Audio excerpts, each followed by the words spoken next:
Ukraine کا کہنا ہے کہ اسے روسی راکٹ سسٹم کی رینج سے بہتر مطابقت رکھنے کے لیے ہیمارس نظام کی ضرورت ہے۔ اس کے بارے میں اس کا کہنا ہے کہ یوکرینی پوزیشنوں کو مارنے کے لیے بڑے پیمانے پر استعمال کیا جا رہا ہے۔ واشنگٹن کا کہنا ہے کہ اسے کیف کی جانب سے یقین دہانی کرائی گئی ہے کہ طویل فاصلے تک مار کرنے والے ہتھیاروں کو روسی علاقے پر حملے کے لیے استعمال نہیں کیا جائے گا، جس سے تنازع بڑھنے کا خدشہ ہے۔ دوسری جانب روس نے خبردار کیا ہے کہ اگر مغرب یوکرین کو زیادہ درست موبائل راکٹ سسٹم میں استعمال کے لیے طویل فاصلے تک مار کرنے والے میزائل مہیا کرتا ہے تو وہ یوکرین میں ایسے اہداف پر حملہ کرے گا جن کو ابھی تک نشانہ نہیں بنایا جا رہا۔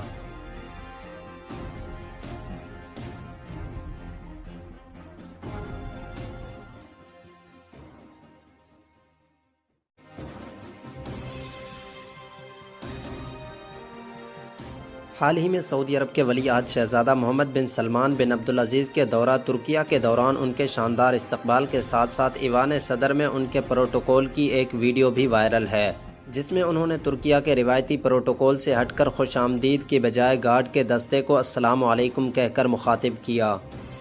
سعودی ولی عہد شہزادہ محمد بن سلمان کی انقرہ میں صدارتی احاطے میں آمد اور ترکیہ کے صدر رجب طیب اردگان کے ساتھ استقبالیہ تقریب کے دوران وہ نیلے قالین پر آگے بڑھے، ترک صدارتی گارڈ کے سامنے کھڑے ہوئے جہاں انہیں سلامی دی گئی۔ اس موقع پر شہزادہ محمد بن سلمان نے ترک دستے کو السلام علیکم کہا۔ حالانکہ گزشتہ ایک صدی سے زائد عرصے سے یہ روایت چلی آ رہی ہے کہ ترک ایوان صدر میں آنے والے عالمی رہنماؤں کو استقبال کے موقع پر خوش آمدید کہنا ہوتا ہے، جس کے جواب میں وہ مہمان رہنما کو شکریہ جناب کے الفاظ میں جواب دیتے ہیں۔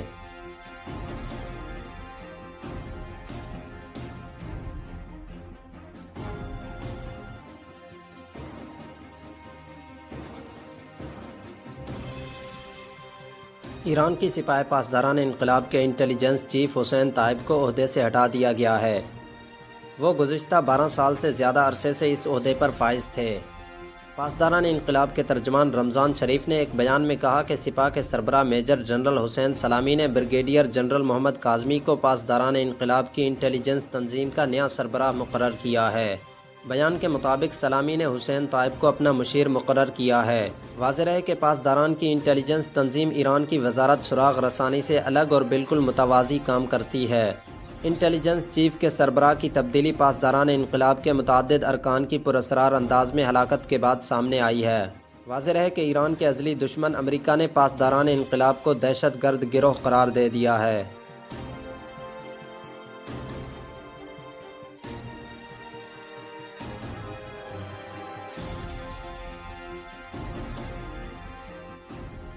کل جمعرات کو ایران نے سپاہ پاسداران انقلاب کی انٹیلیجنس سروس کے طاقتور ترین افراد میں شمار ہونے والے شخص حسین طائب کو بغیر وجہ بتائے برطرف کر کے محمد کاظمی نامی ایک دوسرے عہدیدار کو پاسداران انقلاب کا نیا انٹیلیجنس چیف مقرر کیا ہے۔ پاسداران انقلاب کے نئے انٹیلیجنس چیف کے بارے میں ہم کیا جانتے ہیں؟ محمد کاظمی کی عمر تقریباً 65 سال ہے اور ان کا تعلق مشرقی تہران کے شہر سمنان سے ہے۔ وہ 80 کی دہائی کے دوران انقلاب مخالفت قوتوں کا مقابلہ کرنے کے لیے تشکیل دی گئی انقلابی کمیٹیوں کے رکن تھے۔ بعد میں وہ ایرانی وزارت انٹیلیجنس میں شامل ہوئے۔ محمد خاتمی کی صدارت کے دوران 1998 میں حزب اختلاف مفکروں، شاعروں اور ادیبوں کو قتل کرنے کی مہم شروع ہوئی تو ایرانی حکومت کو اس پر کافی تنقید کا سامنا کرنا پڑا۔ چنانچہ حکام نے اس اسکینڈل کو ختم کرنے اور حکومت سے الزام ہٹانے کی کوشش کی۔ اس کام کے لیے کاظمی کو ذمہ داری سونپی گئی کہ ان جرائم کو انجام دینے کے الزام میں انٹیلیجنس ایجنٹوں سے تحقیقات کریں۔ اس کے علاوہ انہوں نے وزارت انٹیلیجنس میں دراندازی کرنے والے عناصر کو بے نقاب کرنے کا کام کیا۔ تب سے کاظمی جاسوسوں کا شکاری کے نام سے جانا جاتا ہے۔ محمد کاظمی پاسداران انقلاب کی انفارمیشن پروٹیکشن آرگنائزیشن کے سابق سربراہ تھے، جہاں وہ پردے کے پیچھے اپنی خفیہ سرگرمیوں کی وجہ سے شیڈو مین کے نام سے جانے جاتے ہیں۔ انہوں نے غیر ملکی جاسوسی کے نفاذ اور مخالفین کے خلاف آپریشنز، ان کے اغوا اور قتل میں بھی حصہ لیا۔ وہ ان لوگوں میں سے ایک ہیں جنہوں نے پاسداران انقلاب کی انٹیلیجنس میں آپریشن برانچ کے اسسٹنٹ چیف میجر جنرل حق طالب کے ساتھ مل کر ترکیہ میں موجود حکومت کے ناقد صحافی کو اغوا کیا تھا۔ متوازی طور پر سن 2019 میں پاسداران انقلاب کے سابق کمانڈر محمد علی جعفری کی قیادت میں ایک خصوصی یونٹ قائم کیا گیا تھا، جسے ایرانی پاسداران انقلاب کے رہنماؤں اور اہلکاروں کے امور کی نگرانی کا ذمہ دار یونٹ کہا جاتا ہے۔ اس یونٹ نے براہ راست کاظمی کی قیادت میں کام کیا اور پاسداران انقلاب میں ناراض اور بغاوت پر آمادہ عناصر کی شناخت کے لیے سرگرم ہے۔ اس کے علاوہ کاظمی کو ایرانی عالم دین اصغر حجازی کے بہت قریب سمجھا جاتا ہے، جو رہبر انقلاب کے گھر کے چیف سیکورٹی افسر اور پاسداران انقلاب کی ایک خصوصی ڈویژن میں شامل ہیں، جو ایرانی سپریم لیڈر علی خامنہ ای کی حفاظت کا ذمہ دار ہے۔ بلا شبہ وہ خود سپریم لیڈر کی منظوری کے بغیر مسلح افواج کے سپریم کمانڈر کے عہدے پر تعینات نہیں ہو سکتے۔ کاظمی کی تعیناتی شاید ایران میں سیکورٹی اور انٹیلیجنس کی وسیع خلاف ورزیوں کی وجہ سے خامنہ ای کے بیٹے مجتبیٰ اور ان کے اتحادی حسین طیب پر خامنہ ای کے غصے کی عکاسی کرتا ہے۔ خامنہ کو شبہ ہے کہ حساس اداروں میں ایسے لوگ آگے آئیں جنہوں نے دشمن کے ساتھ ساز باز کیا۔ انہیں روکنے میں ان کا بیٹا مجتبیٰ اور سابق انٹیلیجنس چیف حسین طیب ناکام رہے۔